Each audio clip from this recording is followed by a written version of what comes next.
बिस्मिल्लाहिर्रहमानिर्रहीम। अस्सलाम वालेकुम। Building electrician course chapter number 2 basic electrical.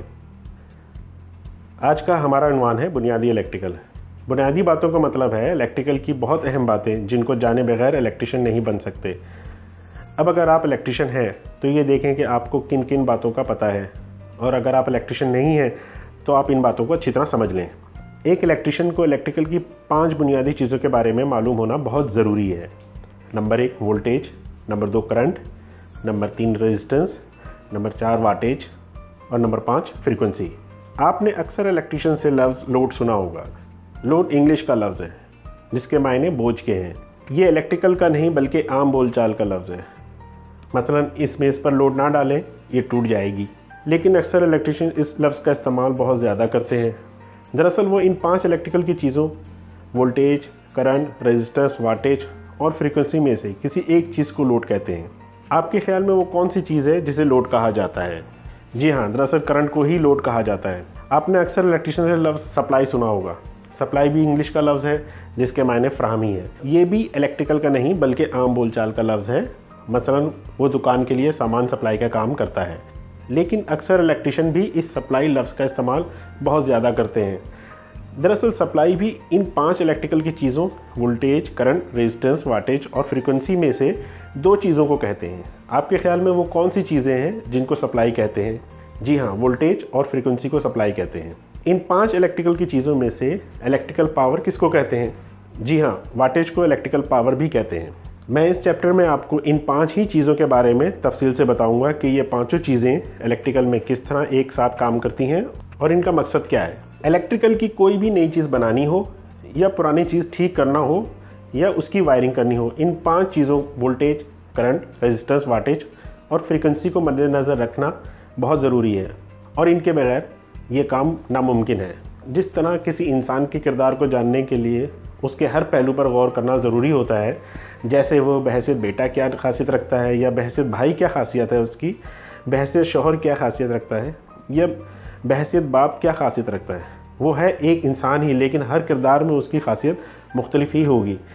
इसी तरह अगर हम इलेक्ट्रिकल की किसी भी चीज़ को देखते हैं तो उसमें इन 5 चीज़ों वोल्टेज, करंट, रेजिस्टेंस, वाटेज और फ्रीक्वेंसी को देखते हैं। मसलन छत का पंखा, इस पंखे के वोल्टेज, इस पंखे का करंट, इस पंखे की रेजिस्टेंस, इस पंखे के वाटेज और इस पंखे की फ्रीक्वेंसी।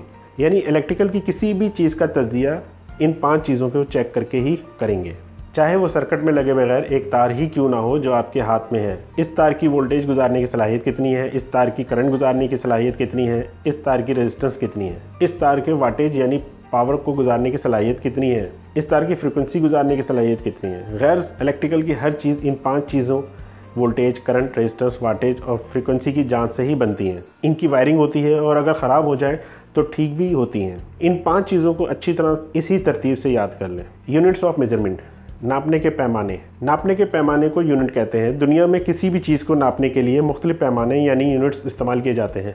मसलन फासले को नापने के लिए मीटर यूनिट इस्तेमाल किया जाता है। ये फासला कितना है, 1 मीटर, 2 मीटर या 3 मीटर। ये फासला हमने कैसे नापा? फीते से नापा। वज़न को नापने के लिए ग्राम यूनिट इस्तेमाल किया जाता है। ये चावल कितने हैं, 200 ग्राम, 500 ग्राम, 750 ग्राम। ये हमें कैसे पता चला कि ये कितने हैं? इसके लिए हमें क्या चीज़ इस्तेमाल की हमने? ज़ाहिर है तराजू से हमें पता चला।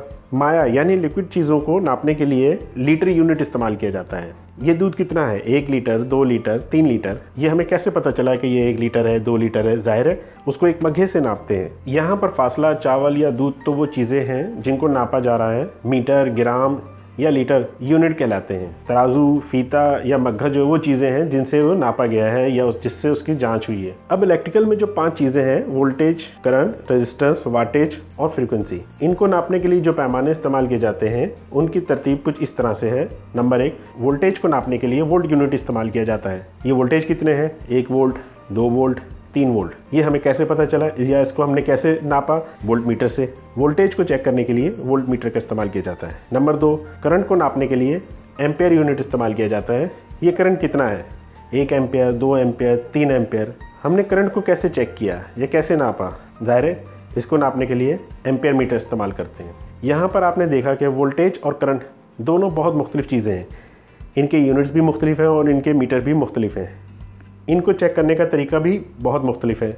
मैं आगे आने वाले वीडियोज़ में तफसील से आपको बताऊँगा कि ये किस तरह से चेक किया जाता है। नंबर 3, रेजिस्टेंस को नापने के लिए ओम यूनिट इस्तेमाल किया जाता है। इसकी रेजिस्टेंस कितनी है? 50 ओम्स, 60 ओम्स, 70 ओम्स। रेजिस्टेंस कैसे चेक की हमने? ओम मीटर से चेक की। रेजिस्टेंस को ओम मीटर से चेक किया जाता है। नंबर 4, वाटेज को नापने के लिए वाट यूनिट इस्तेमाल किया जाता है। इसके वाटेज कितने हैं? 5 वाट, 10 वाट, 15 वाट। वाटेज को नापने के लिए वाट मीटर इस्तेमाल करते हैं। नंबर 5, फ्रीक्वेंसी को नापने के लिए हर्ट्ज़ यूनिट इस्तेमाल किया जाता है। इसकी फ्रीक्वेंसी कितनी है? 40 हर्ट्ज़, 50 हर्ट्ज़, 60 हर्ट्ज़। फ्रीक्वेंसी हमने कैसे चेक की? फ्रीक्वेंसी को चेक करने के लिए हम फ्रीक्वेंसी मीटर इस्तेमाल करते हैं। आज मैंने आपको इन 5 चीज़ों के नाम बताए हैं, वोल्टेज, करंट, रेजिस्टेंस, वाटेज और फ्रीक्वेंसी, और इनके यूनिट्स के बारे में बताया है और इनको चेक करने के लिए इनके मीटर्स के नाम बताए हैं। अगर कोई आपसे ये सवाल पूछे कि बिजली क्या है या इलेक्ट्रिसिटी क्या होती है, इलेक्ट्रॉन्स के बहाव को बिजली कहते हैं। The flow of electrons is called electricity. यानी जिस तरह किसी दरिया में पानी चल रहा होता है या फ्लो कर रहा होता है, उसी तरह अगर किसी तार में इलेक्ट्रॉन्स चल रहे हों या फ्लो कर रहे हों तो उसको बिजली कहते हैं। अब सवाल पैदा ये होता है कि इलेक्ट्रॉन्स क्या होते हैं जो हमें नज़र भी नहीं आते, लेकिन अगर तार को छुआ जाए तो ठीक ठाक महसूस होते हैं। इस बात को समझने के लिए हमें इलेक्ट्रॉन्स के बारे में जानना बहुत ज़रूरी है। हमारे इर्द गिर्द बहुत सारी चीज़ें हैं जो मुख्तलिफ मटेरियल की बनी हुई हैं, मसलन लकड़ी, लोहा, प्लास्टिक, कॉपर या अलमुनियम।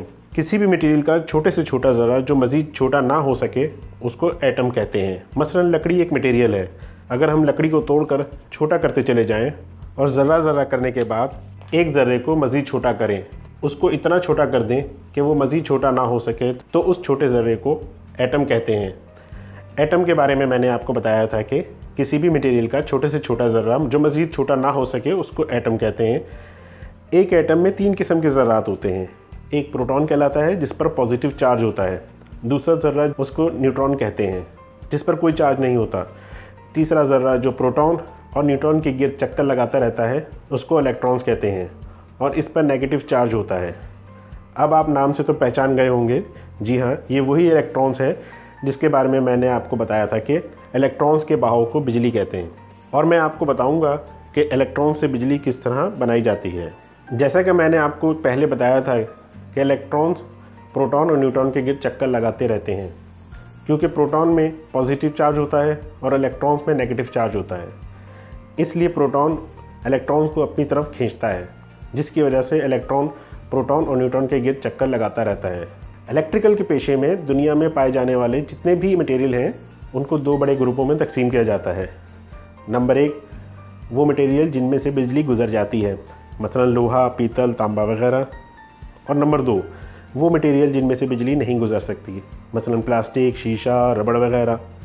वो मटेरियल जिनमें से बिजली गुजर सकती है उनको हम कंडक्टर मटेरियल कहते हैं और उनके पास फ्री इलेक्ट्रॉन्स होते हैं।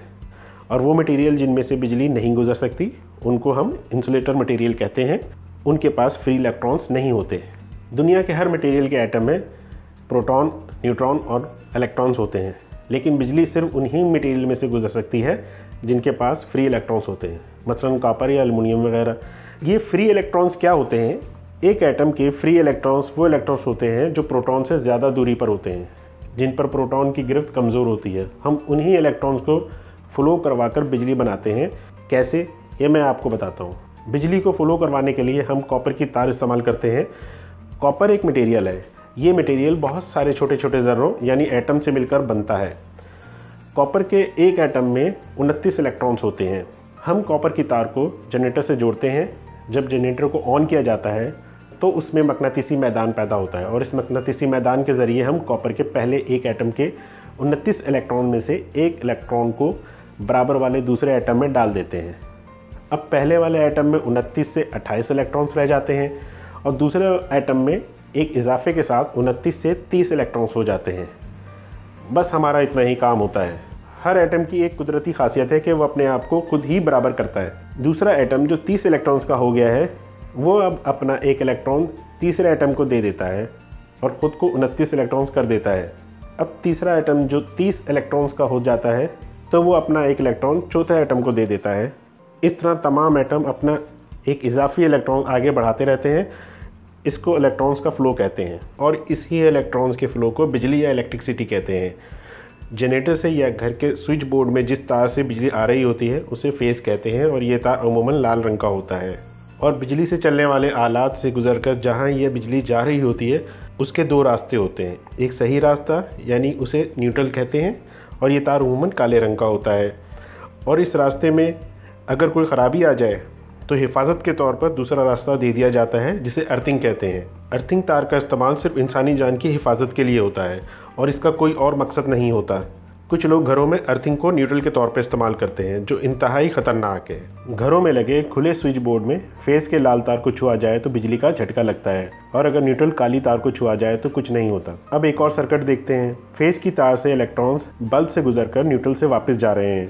अगर सर्किट ऑन हो तो न्यूट्रल की तार छूने पर आपको झटका लगेगा, जिसकी वजह यह है कि इलेक्ट्रॉन्स फेस की तार से फिर बल्ब से गुजरते हुए न्यूट्रल की तार के ज़रिए वापस जनरेटर में जाते हैं।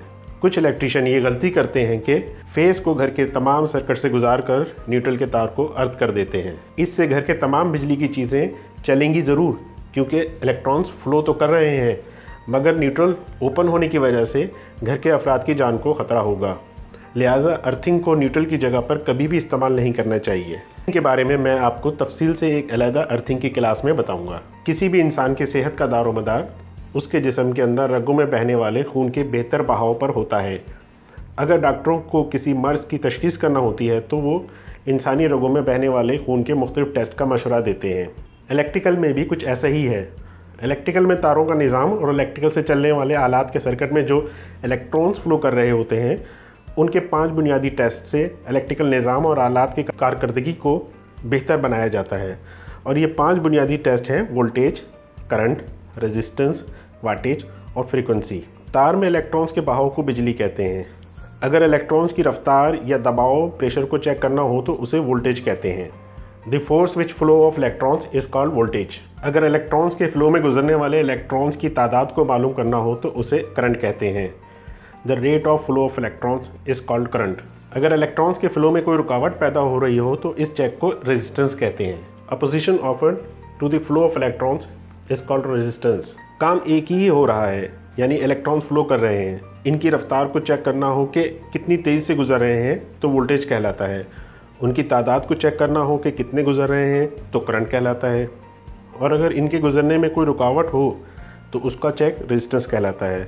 वाटेज यानी इलेक्ट्रिकल पावर और फ्रीक्वेंसी के बारे में मैं आपको बाद में तफसील से बताऊंगा।